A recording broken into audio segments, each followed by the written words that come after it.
उर्दू के प्रख्यात साहित्यकार सआदत हसन मंटो ने 1947 में देश का बंटवारा होने के कारण समाज में उत्पन्न पागलपन, क्रूरता एवं दहशतनुमा प्रभाव को अपनी विभिन्न कहानियों के द्वारा प्रस्तुत किया है। इसी दहशत को प्रदर्शित करता उनकी कहानी खोल दो। अमृतसर से स्पेशल ट्रेन दोपहर 2 बजे को चली और 8 घंटों के बाद मुगलपुरा पहुंची। रास्ते में कई आदमी मारे गए, मुतअद्दिद जख्मी हुए और कुछ इधर उधर भटक गए। सुबह 10 बजे कैंप की ठंडी जमीन पर जब सिराजुद्दीन ने आंखें खोली और अपने चारों तरफ मर्दों, औरतों और बच्चों का एक मुतलातिम समुद्र देखा तो उसकी सोचने समझने की कुव्वतें और भी ज़ईफ हो गई। वो देर तक गदले आसमान को टिकटिकी बांधे देखता रहा। यूं तो कैंप में हर तरफ शोर बरपा था, लेकिन बूढ़े सिराजुद्दीन के कान जैसे बंद थे। उसे कुछ सुनाई नहीं देता था। कोई उसे देखता तो ये ख्याल करता कि वो किसी गहरी फिक्र में गर्क है, मगर ऐसा नहीं था। उसके होश व हवास सल थे। उसका सारा वजूद खला में मुअल्लक़ था। गदले आसमान की तरफ बगैर किसी इरादे के देखते देखते सिराजुद्दीन की निगाहें सूरज से टकराई। तेज रोशनी उसके वजूद के रग और रेशे में उतर गई और वो जाग उठा। ऊपर तले उसके दिमाग पर कई तस्वीरें दौड़ गई। लोट, आग, भागम भाग, स्टेशन, गोलियां, रात और सकीना। सिराजुद्दीन एकदम उठ खड़ा हुआ और पागलों की तरह उसने अपने चारों तरफ फैले हुए इंसानों के समुद्र को खंगालना शुरू किया। पूरे 3 घंटे वो सकीना सकीना पुकारता कैंप में खाक छानता रहा, मगर उसे अपनी जवान इकलौती बेटी का कोई पता न चला। चारों तरफ एक धांधली सी मची थी। कोई अपना बच्चा ढूंढ रहा था, कोई माँ, कोई बीबी और कोई बेटी। सिराजुद्दीन थक हार कर एक तरफ बैठ गया और हाफिजे पर जोर देकर सोचने लगा कि सकीना उससे कब और कहाँ जुदा हुई। लेकिन सोचते सोचते इसका दिमाग सकीना की माँ की लाश पर जम गया, जिसकी सारी अतड़ियाँ बाहर निकली हुई थी। इससे आगे वो और कुछ न सोच सकता। सकीना की माँ मर चुकी थी। उसने सिराजुद्दीन की आंखों के सामने दम तोड़ा था, लेकिन सकीना कहाँ थी, जिसके मुतअल्लिक उसकी माँ ने मरते हुए कहा था, मुझे छोड़ो और सकीना को लेकर जल्दी यहाँ से भाग जाओ। सकीना उसके साथ ही थी। दोनों नंगे पांव भाग रहे थे। सकीना का दुपट्टा गिर पड़ा था। उसे उठाने के लिए उसने रुकना चाहा था, मगर सकीना ने चिल्लाकर कहा था, अब्बा जी छोड़िए। लेकिन इसने दुपट्टा उठा लिया था। ये सोचते सोचते उसने अपने कोट की उभरी हुई जेब की तरफ देखा और उसमें हाथ डालकर एक कपड़ा निकाला। सकीना का वही दुपट्टा था, लेकिन सकीना कहाँ थी? सिराजुद्दीन ने अपने थके हुए दिमाग पर बहुत जोर दिया, मगर वो किसी नतीजे पर न पहुंच सका। क्या वह सकीना को अपने साथ स्टेशन तक लाया था? क्या वो उसके साथ ही गाड़ी में सवार थी? रास्ते में जब गाड़ी रोकी गई थी और गुलबाई अंदर घुस आए थे, तो क्या वो बेहोश हो गया था जो सकीना को उठाकर ले गए? सिराजुद्दीन के दिमाग में सवाल ही सवाल थे, जवाब कोई भी नहीं था। उसको हमदर्दी की ज़रूरत थी, लेकिन चारों तरफ जितने भी इंसान फैले हुए थे, सबको हमदर्दी की ज़रूरत थी।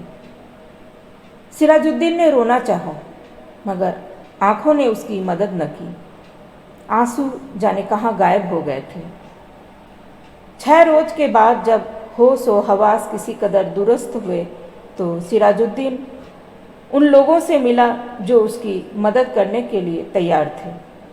8 नौजवान थे जिनके पास लॉरी थी, बंदूकें थी।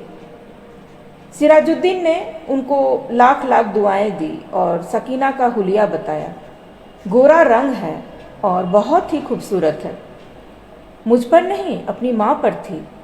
उम्र 17 बरस के करीब है।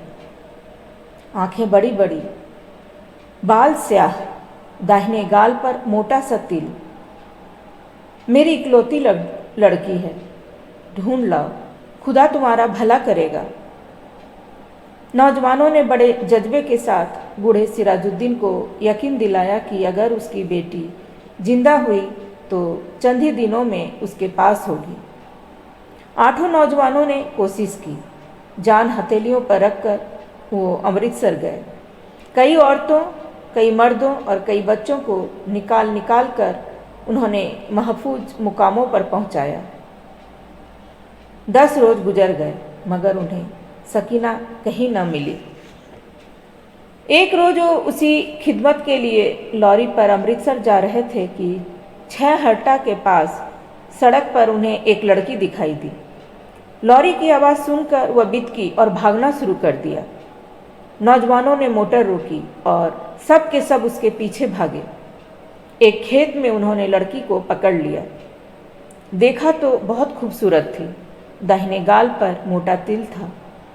एक लड़के ने उससे कहा, घबराओ नहीं, क्या तुम्हारा नाम सकीना है? लड़की का रंग और भी जर्द हो गया।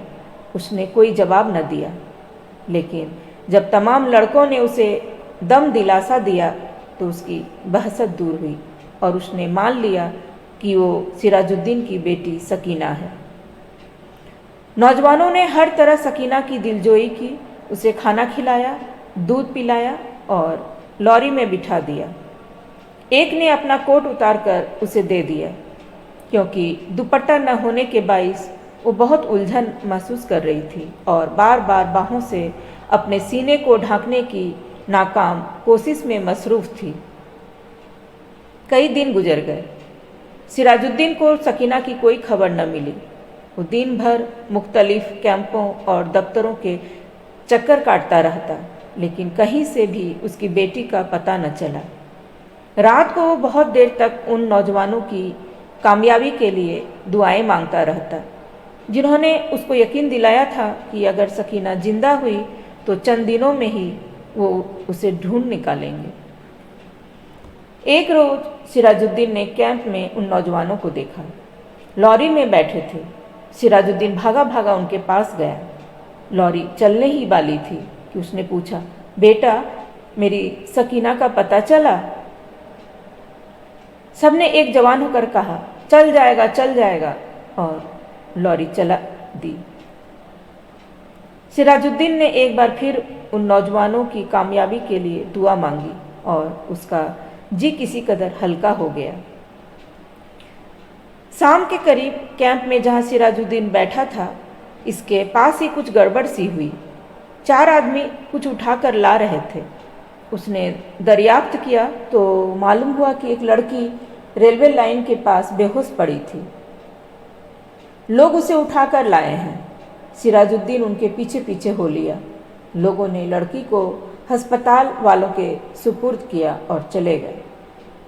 कुछ देर वो ऐसे ही अस्पताल के बाहर गड़े हुए लकड़ी के खंभे के साथ लगकर खड़ा रहा। फिर आहिस्ता आहिस्ता अंदर चला गया। कमरे में कोई भी नहीं था। एक स्ट्रेचर था जिस पर एक लाश पड़ी थी।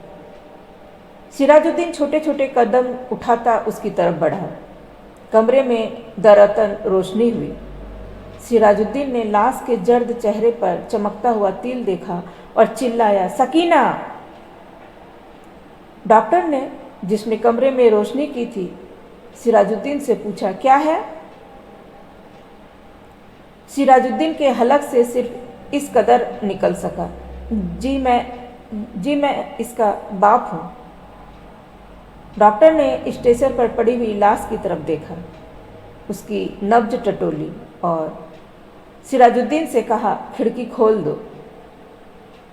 सकीना के मुर्दा जिस्म में जुम्बिश पैदा हुई। बेजान हाथों से उसने इजार बंद खोला और सलवार नीचे सरका दी।